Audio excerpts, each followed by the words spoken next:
Hi guys, I thought I'd do a quick video while I'm waiting for some MP3s to convert over on my computer here. Um, because the other day I did a video with my friend Rich in the car as we were driving home from a gig, and we were talking about how uh, equipment and technology, newer technology, has had an effect on the industry and whether it's a good or bad thing. We were saying how DJ controls are great because they're lighter. They save us time setting up. You don't have to dig through CDs to find which track you're looking for. You can just type it in on your keyboard and it'll find it. Things like that.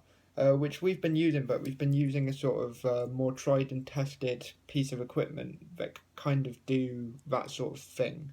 So I've actually gone out and bought a controller so I can try out the newer way of doing things and see how I get on with it.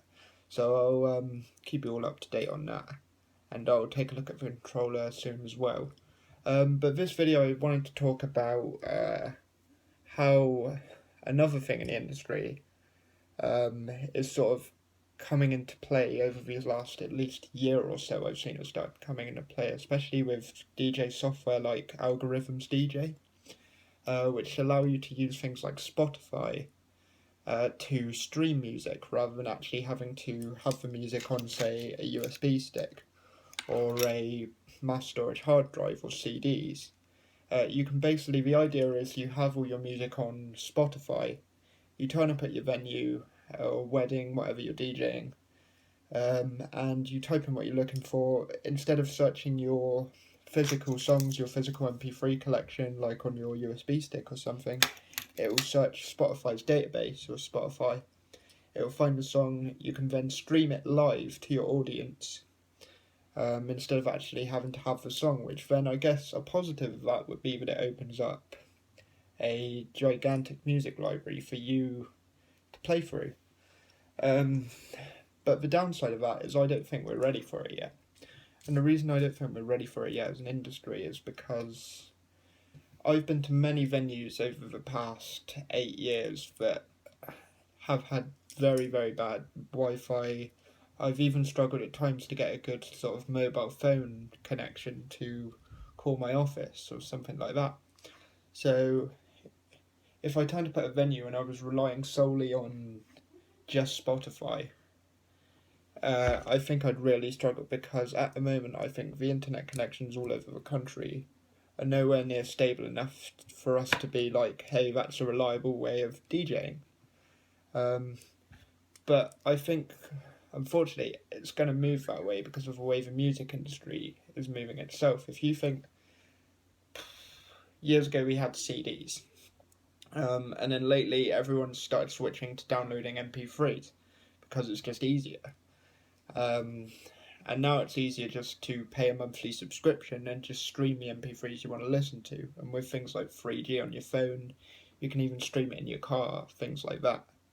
But if you've noticed, sometimes you'll be streaming in your car if you do this, and you'll go out into an area where there's not much signal, or even on a motorway, and you'll lose the music and you end up having to switch back to a CD or something like music you actually have stored on your phone. Which, in terms of the DJ industry, you can't do midway through, say, their first dance if you start having internet cut out or internet dropouts. That's not going to make you as a DJ look very professional. So I don't think we're ready, but as I said, I think eventually we're going to move that way, because eventually the people who make the music, the record companies, things like that, are going to say, okay, everything's moving to streaming, let's stop making MP3s. And move it all to streaming. And then in which case, if we want to play the latest music to our clients, we're going to have to move to streaming. I think eventually we're going to be forced to doing that. But my view is that, yes, it gives you a massive scope of a music library, although the music library I have now is about 54,000 songs, and I don't think I've ever played all of those. I don't think I've got anywhere near playing all of those tracks. So although we're going to have a massive library, I don't think I'll ever need it. It's great to have it, but I don't think I'll ever need it, and I don't think it's anywhere near reliable enough yet to do that. And also it will open up things like, if your client has seen maybe a funny parody video or something that they'd class as a song, maybe we wouldn't. So a funny YouTube video, maybe they want you to play that at your event, but you might not be able to get that. But because they know that you're now streaming from a service, they think anything that's on the internet, you as a DJ can get, which isn't necessarily true. So that's just my view. I think it's a great thing. I think it's coming whether we want it to come or not. But I think we're not ready for it. So that's my view today. Let me know what you think. I want to know if maybe you're not a DJ but you use maybe MP3s in your car and you're thinking about Spotify, or thinking about maybe you have Spotify. How does that work for you? Do you get dropouts, things like that? Just let me know. I'm interested. Cheers, guys.